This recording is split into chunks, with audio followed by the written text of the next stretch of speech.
हमारे साथ हैं अशोक दलवई साहब, जो कि डबलिंग फार्मर इनकम कमेटी को हेड करते हैं और जाने माने ब्यूरोक्रेट हैं और अलग अलग एग्रीकल्चर पॉलिसीज़ के ऊपर लगातार काम करते रहते हैं। सर, बहुत स्वागत है आपका जी मीडिया पर, जी बिज़नेस पर। धन्यवाद। मेरा आपसे पहला सवाल ये होगा, जो कि हम व्हीट कॉन्फ्रेंस में हैं और इस वक्त गेहूं को लेकर बहुत डिबेट ये हो रही कि क्या हमारे यहाँ सप्लाई कम है, ज़्यादा है। सरकार बड़ा एक्टिव दिख रही है। अभी आप देखिए कि स्टॉक लिमिट को और टाइट कर दिया है।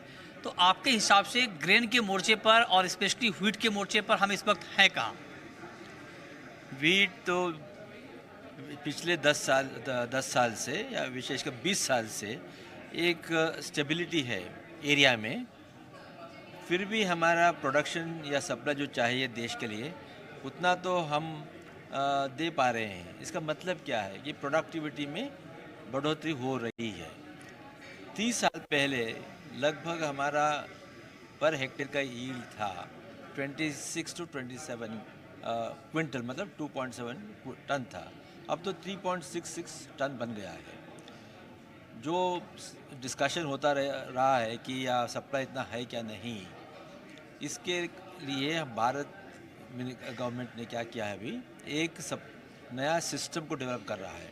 एक है डिजिटल पब्लिक इंफ्रास्ट्रक्चर और उसके साथ एक्यूरेट फिगर के लिए, एरिया और क्रॉप कवरेज के लिए ये एक सॉफ्टवेयर डेवलप किया है। तो इस सॉफ्टवेयर से और ये जो अब हमारा एग्री स्टैक इस्टेब्लिश हुआ है, हमको और एक्यूरेट फिगर मिलेगा। अब तक एक्यूरेट फिगर नहीं मिल रहा है, खाली वीट में नहीं, सारे क्रॉप में, क्योंकि आई एस्टिमेट पर हम निर्भर हो गए। तो हम इतना ही एक्सट्रैपोलेट कर सकते हैं। हमारा पॉपुलेशन बढ़ रहा है, एरिया उतना ही रहा है, फिर भी जितना सप्लाई चाहिए, डिमांड है, उसको मीट कर पा रहे हैं। इसका मतलब क्या है कि प्रोडक्टिविटी बढ़ रहा है। तो अब चैलेंज है क्लाइमेट चेंज का, और ये जो वैराइटीज़ है, हम तो कन्वेंशनल ब्रीडिंग पर निर्भर कर रहे हैं। कन्वेंशनल ब्रीडिंग के लिए बहुत ब्रॉड बेस्ड जेनेटिक बेस चाहिए, मगर वीट में उतना ब्रॉड बेस नहीं है। तो अब हमको प्रोडक्टिविटी बढ़ाने के लिए, क्वालिटी बढ़ाने के लिए, बायो फोर्टिफिकेशन के लिए, अगर हमारा डिमांड मीट करते हमको अगर एक्सपोर्ट करना है, तो हमको जेनेटिक टेक्नोलॉजी को यूटिलाइज करना पड़ेगा। जेनेटिक टेक्नोलॉजी कन्वेंशनल ब्रीडिंग के साथ अगर हम कंबाइन करेंगे, तो ये हमारा जो चैलेंजेस है और हमारा विजन भी है, वो पूरा हो सकता है। ये आपने बहुत महत्वपूर्ण बात कही। और अब मैं आपसे ये जानना चाह रहा हूँ, मतलब आप ये कह रहे हैं कि डेटा का जो मिसमैच होता था अब वो नहीं होगा, राइट सर? फ्यूचर में नहीं होगा, क्योंकि अब जैसे मैंने कहा, डिजिटल पब्लिक इंफ्रास्ट्रक्चर जैसे हमारा इंडिया स्टैक है, उसी प्रिंसिपल को फॉलो करते हम अब एग्री स्टैक बना रहे हैं। एग्री स्टैक में क्या होगा, हमारे देश के जितने फार्मर्स हैं, उन सब का डेटा वहाँ होगा। उसके साथ उनका एग्रीकल्चर लैंड जो है, उसका कोऑर्डिनेट्स जीपीएस के साथ वहाँ फीड हो जाएगा।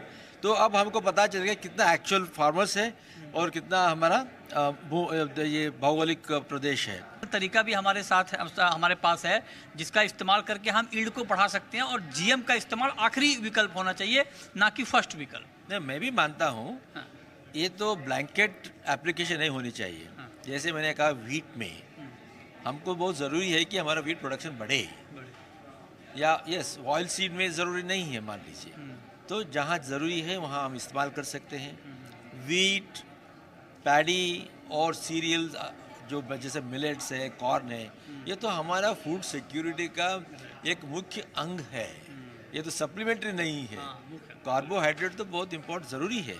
तो इसलिए हम अब देखिए, हमारा 112 मिलियन टन वीट हमारे अनुसार और 135 मिलियन टन पैडी है। तो फूड ग्रेन बास्केट में ये दो कमोडिटीज़ है, ये तो मोर और लेस 2/3 हो गया। अगर हम कॉम्प्रोमाइज़ करेंगे, तो फूड सिक्योरिटी तो कॉम्प्रोमाइज़ हो जाएगा। तो हमको, और ठीक है, हमारा रेगुलेटरी सिस्टम और टाइट बना देंगे, और ज़्यादा फील्ड एक्सपेरिमेंट जो करना है रिलीज़ करने से पहले, वो सब कर सकते हैं, मगर हमको सोचना पड़ेगा। कॉर्न उदाहरण, मेज़, वहाँ भी जहाँ जहाँ उन्होंने जीएम टेक्नोलॉजी को अपनाया है, वहाँ तो अब उनका यील्ड बढ़ गया है। मान लीजिए अमेरिका में उनका एवरेज यील्ड है 12 टन पर हेक्टेयर, जबकि हमारा 3 टन है। तो इतना अंतर है, तो हमको इसके बारे में सोचना चाहिए और जो रेगुलेटरी सिस्टम चाहिए तो हमको इस्तेमाल करना पड़ेगा।